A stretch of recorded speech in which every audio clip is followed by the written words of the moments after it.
Numbers 22. Balak sends for Balaam. Then the sons of Israel journeyed and camped in the plains of Moab, beyond the Jordan, opposite Jericho. Now Balak the son of Zippor saw all that Israel had done to the Amorites.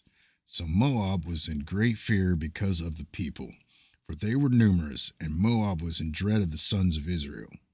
Moab said to the elders of Midian, "Now this horde will lick up all that is around us, as the ox licks up the grass of the field." And Balak the son of Zippor was king of Moab at that time.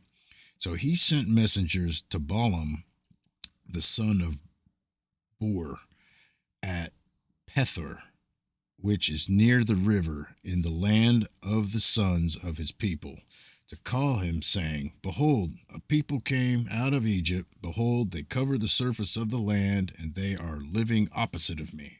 Now, therefore, please come, curse this people for me, since they are too mighty for me. Perhaps I may be able to defeat them and drive them out of the land.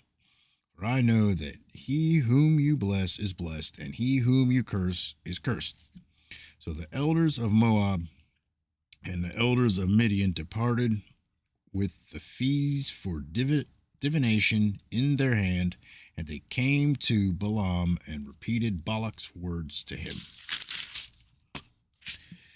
He said to them, "Spend the night here, and I will bring word back to you as the Lord may speak to me."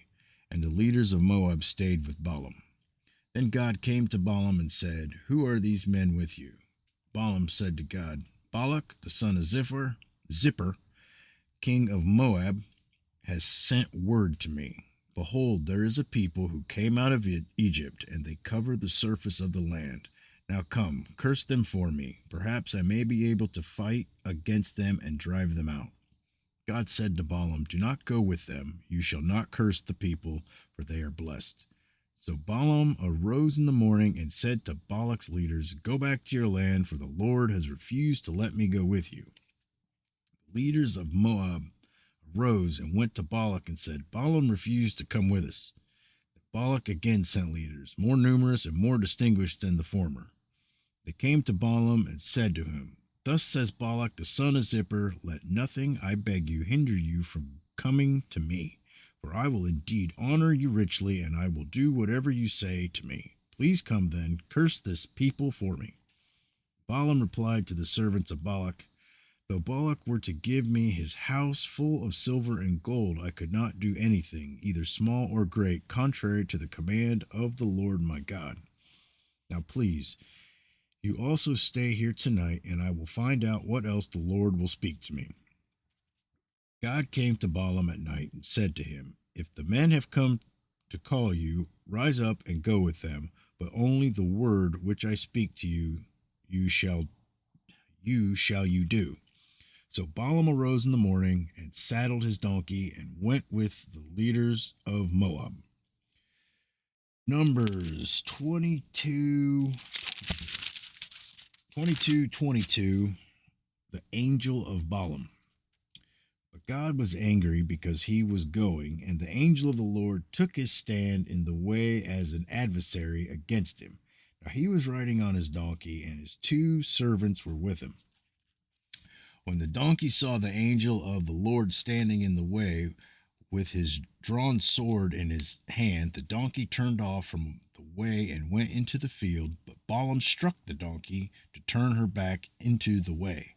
Then the angel of the Lord stood in a narrow path of the vineyards, with a wall on this side and a wall on that side. When the donkey saw the angel of the Lord, she pressed herself to the wall and pressed Balaam's foot against the wall. So he struck her again. The angel of the Lord went further and stood in a narrow place where there was no way to turn to the right hand or the left. When the donkey saw the angel of the Lord, she lay down under Balaam. So Balaam was angry and struck the donkey with his stick. And the Lord opened the mouth of the donkey and she said to Balaam, "What have I done to you that you have struck me these 3 times?" Then Balaam said to the donkey, "Because you have made a mockery of me, If there had been a sword in my hand, I would have killed you by now.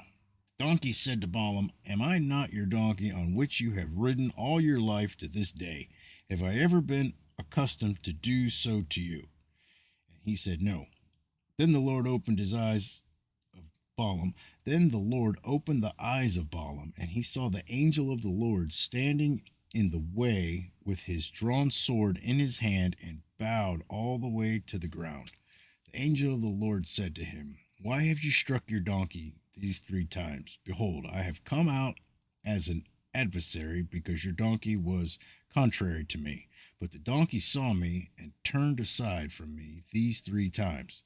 If she had not turned aside from me, I would surely have killed you just now and let her live. Balaam said to the angel of the Lord, I have sinned, for I did not know that you were standing in the way against me. Now then, if it is displeasing to you, I will turn back. But the angel of the Lord said to Balaam, Go with the men, but you shall speak only with the word which I tell you. So Balaam went along with the leaders of Balak. When Balak heard that Balaam was coming, he went out to meet him at the city of Moab, which is on the Arnon border, at the extreme end of the border. Then Balak said to Balaam, Did I not urgently send to you to call you? Why did you not come to me? Am I really unable to honor you? So Balaam said to Balak, Behold, I have come now to you. Am I able to speak anything at all? The word that God puts in my mouth that I shall speak. And Balaam went with Balak, and they came to Kereth Huzoth. Balak sacrificed oxen and sheep and sent some of Balaam and the leaders who were with him. Then it came about in the morning that Balak took Balaam and brought him up to the high places of Baal, and he saw from there a portion of the people. And that is it.